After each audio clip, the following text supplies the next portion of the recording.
말씀해주신 것처럼 좀 이제 세대별로 그 인상률이 다르기도 하고 두 자릿수 인상률을 보이는 경우도 있기 때문에 서민들 입장에서는 이게 좀 꽤나 좀 부담으로 들어올 것 같은데 네. 좀 반발은 없습니까? 반발 있죠. 왜냐하면 체감적으로 좀 클 수밖에 없는 게 작년 같은 경우는 워낙 물가가 많이 올랐기 때문에 보험료 인상률을 좀 최대한 억제했어요.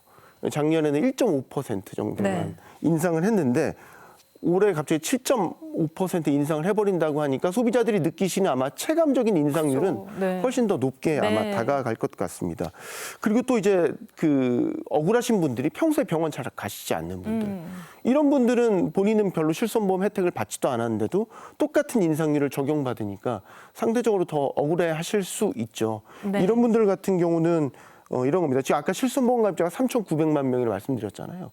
근데 이 중에서 2%도 안 되는 가입자만 연간 150만 원에서 300만 원 정도의 보험료를 타가시는 분들이에요. 그리고 나머지 10분 중에 7분은 한 번도 실손보험을 신청하지 않은 분들입니다. 그러니까 이런 다수의 선량한 가입자들이 그런 일부의 나쁜 가입자들, 몰지각한 가입자들 때문에 이런 보험료 인상의 피해를 받고 있다라고 볼 수 있겠죠. 가장 문제가 되는 게 그 초창기에 판매했던 1세대 실손보험인 거죠? 네, 그렇습니다.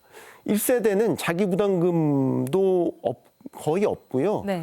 상당히 많은 부분들의 항목들을 다 보장을 해줍니다. 뭐 솔직히 말씀드리면 가입자 입장에서 가장 좋은 조건의 그렇죠. 가입자 입장에서는. 가입자 입장에서는 좋은 조건의 보험이라고 볼 수 있겠고 2세대도 상당히 조건이 좋습니다.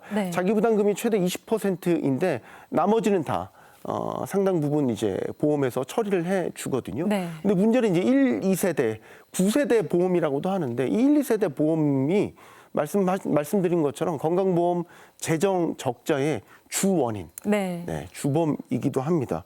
그래서 이 구실손 때문에 도덕적 해이가 발생한다는 지적도 상당히 많이 있거든요. 그러니까 예전에는 내가 되도록이면 좀 다치지 않으려고 노력도 하고 웬만하면 병원에 안 가시려고 하는 분들도 만약에 자기가 실손보험 가입돼 있다고 하면 이른바 본전 생각이 나서 받지 않아도 될 의료 행위를 받는다거나 또 혹은 병원에 갔는데 실손보험 있다고 하면 아까 말씀드린 것처럼 은근히 또 이런 비급여 진료들을 계속해서 권하고 이런 행태들이 만연하기 때문에 필요한 게 아닌데도 굳이 또 받으라고 권하는 그런 일부 나쁜 병원 의원들이 있기 때문에 계속해서 이런 건강보험의 재정이 악화되는 이런 상황들이 반복되고 있는 거죠. 그럼 이 실손보험 문제에 대해서 정부가 뭐 해결 방안을 마련한다던가 이런 게 있을까요? 지금 개편 방향을 또 마련을 하고 있습니다. 그러니까 전체적인 방향성은 이겁니다. 비중증 과잉 비급여 진료 행위에 대한 기준을 강화하겠다. 이게 말이 어렵지만 쉽게 말해 이겁니다. 중증도 아닌데 과잉해서 남발되는 비급여 의료 행위들을 좀 관리를 엄격하게 통제를 하겠다라는 방향성을 가지고 있고요. 또 하나 실손보험의 보장성을 좀 축소하는 이런 방향성이 지금 있는데요. 먼저 비급여 진료에 대한 항목을 먼저 보면요.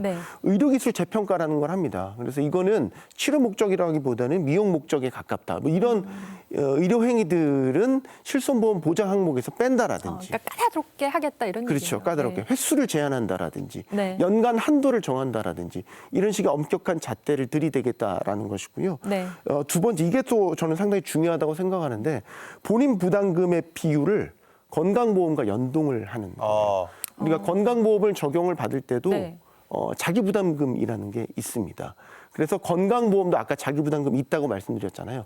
근데 그 비율이 달라요. 보통 1세대, 2세대 같은 경우는 3세대도 마찬가지죠. 최대 많아봤자 30%까지. 거든요. 근데 이제 건강보험과 이 자기부담금 비율을 연동을 하게 되면 같게 맞추게 되면 훨씬 더 자기 부담이 늘어나게 됩니다. 예를 들면 동네 의원급에서는 건강보험의 자기부담금이 40%이거든요. 그래서 만약에 동네 의원에서 진료 행위를 받았다고 가정을 해보죠. 20만 원의 진료비가 나왔어요.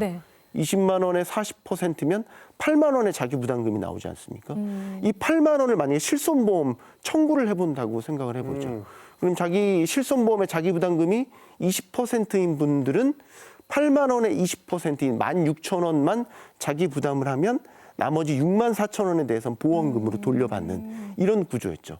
근데 아까 건강보험과 자기부담금을 연동시킨다고 하면 똑같이 자기부담금을 40%를 적용을 받게 되는 거죠. 그럼 자기 부담금이 2배로 늘어나는 거고. 32,000원으로 늘어나게 되겠죠. 그러니까 이런 것들을 통해서 좀 네. 과도한 의료 행위를 좀 네. 자제시키겠다라는 거죠. 네.